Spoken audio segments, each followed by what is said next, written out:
Cocaine ದೊಡ್ಡ ಮಟ್ಟದ action cinema, ಕಡೆ ದಿನದ ಶೂಟು, ತುಂಬಾ ಪ್ರತಿಭಾವಂತರು, ಒಳ್ಳೆ ಕನ್ನಡದ ನಟಿ ಇಂಟ್ರೊಡ್ಯೂಸ್ ಆಗ್ತಾ ಇದ್ದಾರೆ. ಖುಷಿಯಾಗಿದೆ. ಆಲ್ರೆಡಿ ನನಗೇನು ಅಂದ್ರೆ ನಾನು ಮಾಡಿರೋ ಸಿನಿಮಾಸ್ಗಳು ಸಾಕು, ದೊಡ್ಡದಾಗೆಲ್ಲ ಸಹಕಾರ ಸಿಕ್ಕಿದೆ, ಕಲರ್ಸ್ ಒಳ್ಳೆ ದೊಡ್ಡ ಮಟ್ಟಕ್ಕೆ ಅನುಕೂಲ ಮಾಡಿಕೊಟ್ಟಿದೆ. ಇದು ಆಕ್ಷನ್ ಸಿನಿಮಾ ಆದ್ಮೇಲೆ ಕುಟುಂಬ ಕೂಡ ದೊಡ್ಡದಾಗಿದೆ, ಅದು ನಿಮ್ಗೂ ಕೂಡ ಗೊತ್ತು. So I am happy. ಇರ್ಬೇಕಾದ್ರೆ ಆರಾಮಾಗಿ ಅದು ಇರ್ಬೇಕಾದ್ರೆ ಆಗ ಅದ್ರ ಜೊತೆಗೆ ಒಂದಷ್ಟು ಸಮಯ ಕಳೆಯೋಣ ಅಂತ. ಜೊತೆಗೆ ಏನು ಅಂತ ಹೇಳಿದ್ರೆ ತೋಟ ತಗೊಂಡೆ.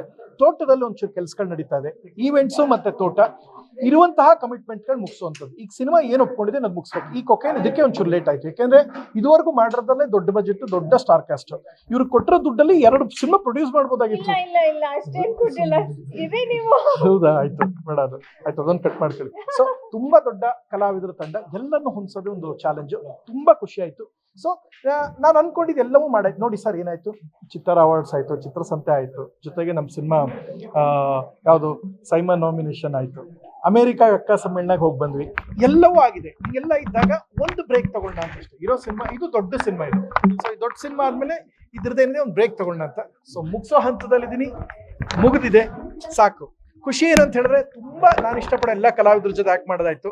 ಕನ್ನಡಕ್ಕೆ ತುಂಬಾ ಪ್ರತಿಭಾವಂತ ನಟಿಯೊಬ್ಬರು ಹೀರೋಯಿನ್ ಆಗಿ ಕೂಡ ಬಂದ್ರು. ಸೊ ಇದೆಲ್ಲ ಖುಷಿಯಾಗಿದೆ. ತೆಲುಗುಲೇ ಇದ್ದಂತ ಹುಡುಗಿ ಮಾಡಿದ್ರು. ಎಸ್, ಯಾವಾಗ್ಲೂ ಒಂದೇ ಮಾತು ಹೇಳೋದು, ಕಾವೇರಿ ವಿಚಾರದಲ್ಲಿ ನಾವೆಲ್ಲ ಕನ್ನಡಿಗರು ಒಂದೇ. ಎಲ್ಲ ಭಾರತೀಯರು ಅಷ್ಟೇ, ಎಲ್ಲ ರೈತರು, ನಾವೆಲ್ಲ ರೈತರ ಮಕ್ಕಳು ಸರ್. ಈಗಲೂ ನಾನು ಹೇಳ್ದಲ್ಲ, ಇಲ್ಲಿಂದ ಹೋಗ್ತಾ ಇರೋದು ತೋಟಕ್ಕೆ ಅಂದ್ಮೇಲೆ ನಾನು ರೈತರ ಪರವಾಗಿಲ್ಲ, ಇನ್ಯಾರ ಪರವಾಗಿರ್ತೀವಿ. Obviously everybody stands with farmers only. Okay, throughout India ಅವ್ರು ಪ್ರಧಾನ ಮಂತ್ರಿ ಆಗ್ಲಿ, ಪ್ರೆಸಿಡೆಂಟ್ ಆಗ್ಲಿ, ಎಲ್ಲರೂ ರೈತ ಬೆಳೆದಿದ್ದ ಅನ್ನನ ತಿನ್ನೋದು. ಸೊ ರೈತರಿಗೆ ನಮ್ಮ ಲಾಯಲ್ ಸಪೋರ್ಟ್ ಅದು. ಅಂಡ್ ಈಗೇನಾಗಿದೆ, ಮಳೆ ಒಂಚೂರು ಕಡಿಮೆ ಆಗಿದೆ. ತುಂಬಾ ಜಾಸ್ತಿ ನೀರು ಬಂದಾಗ ನಾವು ಜಾಸ್ತಿನೇ ಎಕ್ಸೆಸ್ ಆಫ್ ವಾಟರ್ ಬಿಟ್ಟಿದ್ದೀವಿ ಸರ್. ಸೊ ಇದು ಅವ್ರಿಗೂ ಕೂಡ ಅರ್ಥ ಆಗಬೇಕು. ವಿಜಯ್ ಅವ್ರು 3ನೇ ತಾರೀಕು ಬರ್ತಾ ಇದ್ದೀರಿ, ಸಂತೋಷ. ಸಿನಿಮಾ ಮಾಡ್ತಾ ಇದ್ರಿ, ನೀವೆಲ್ಲ ಬಹಳ ಒಳ್ಳೊಳ್ಳೆ ಸಿನಿಮಾಗಳು ಮಾಡಿದೀರಾ, ರೈತರ ಪರ ಧ್ವನಿಯಾಗಿರೋ ಸಿನಿಮಾ ಮಾಡಿದೀರಾ. ಈಗ ರೈತರ ಈ ಕಷ್ಟದ ಧ್ವನಿಯನ್ನು ನೋಡಿ, ನಮ್ಮವ್ರು ಎಲ್ಲರೂ, ಕನ್ನಡದವರಾಗ್ಲಿ, ತೆಲುಗು, ತಮಿಳ್ ಎಲ್ಲ ನಮ್ಮವ್ರೆ. ನಮ್ಮ ರೈತರ ಕಷ್ಟನ ಅರ್ಥ ಮಾಡ್ಕೊಳ್ಳಿ. ಸೊ ಯಾವುದೇ ಕಾರಣಕ್ಕೂ ಇದು ಮತ್ತೆ ಪ್ರತಿ ಸಲ ಆದಂಗೆ ಆಗೋದ್ ಬೇಡ. ಅಂಡ್ ಈ ಸಲ ಆಗಲ್ಲ. ನಾನು ಅನ್ಕೊಂಡಿದ್ದೀನಿ ವಾತಾವರಣ ಕೂಡ ಸಪೋರ್ಟ್ ಮಾಡೋಂಗಿದೆ. ಮಳೆ ಬರುತ್ತೆ ಅಂತ ಅನ್ಕೊಂಡಿದ್ದೀನಿ. ಎಲ್ಲ ಸಮಸ್ಯೆ ಸಾಲ್ವ್ ಆಗುತ್ತೆ. ನಮ್ಮ ರೈತರು ಚೆನ್ನಾಗಿರ್ಬೇಕು, ಅದ್ರ ಮುಂದೆ ಯಾವುದೂ ಇಲ್ಲ. First I am an Indian, Hindu, Kannadiga, ರೈತರ ಮಗ, ಆಮೇಲೆ ನಾನೊಬ್ಬ big boss winner hero, first ನಾನೊಬ್ಬ ಇಂಡಿಯನ್, ಇದೆಲ್ಲ ಆದ್ಮೇಲೆ ಕನ್ನಡಿಗ ಅಲ್ವಾ. ಸೊ ನಮ್ಮ ಕನ್ನಡಿಗ ಅಂದ್ಮೇಲೆ ನಾವೆಲ್ಲ ಒಂದೇ. ನಮ್ಮ ರೈತರು ಚೆನ್ನಾಗಿರ್ಬೇಕು.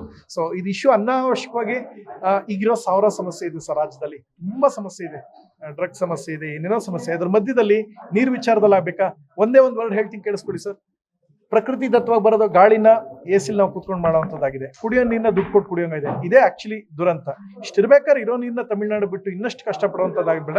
ಎಲ್ಲ ಒಳ್ಳೆ ತರಾಗಿ ಎಕ್ಸಸ್ ಆಗಿ ಮಳೆ ಬಂದು ಎಕ್ಸ್ಟ್ರಾ ಬಂದು ನಾವೇ ಖುಷಿನ ಬಿಟ್ಕೊಡ್ತೀವಿ. ಅದನ್ನ ಯಾವುದಕ್ಕೂ ನೀರ್ನ ಕಟ್ಟಾಕಲ್ಲ ಸರ್. ಒಂದು ಹಂತಕ್ಕೆ ತಡಿಬೋದಷ್ಟೇ. ಎಕ್ಸಸ್ ಆಫ್ ನೀರ್ ಇದ್ರೆ ಯಾವುದೇ ಕಾರಣಕ್ಕೂ ಉಳಿಯಲ್ಲ, ಹೋಗುತ್ತೆ. ಬಟ್ ಬಲವಂತವಾಗಿ ತಗೊಳಕ್ ಹೋಗ್ಬೇಡಿ ವಿಜಯ್ ಅವರೇ ಅಂತ ನಾನು ಈ ಮೂಲಕ ಹೇಳ್ತೀನಿ. ನೀವು CM ಆಗಿದ್ದೀರಾ, ಸಂತೋಷ.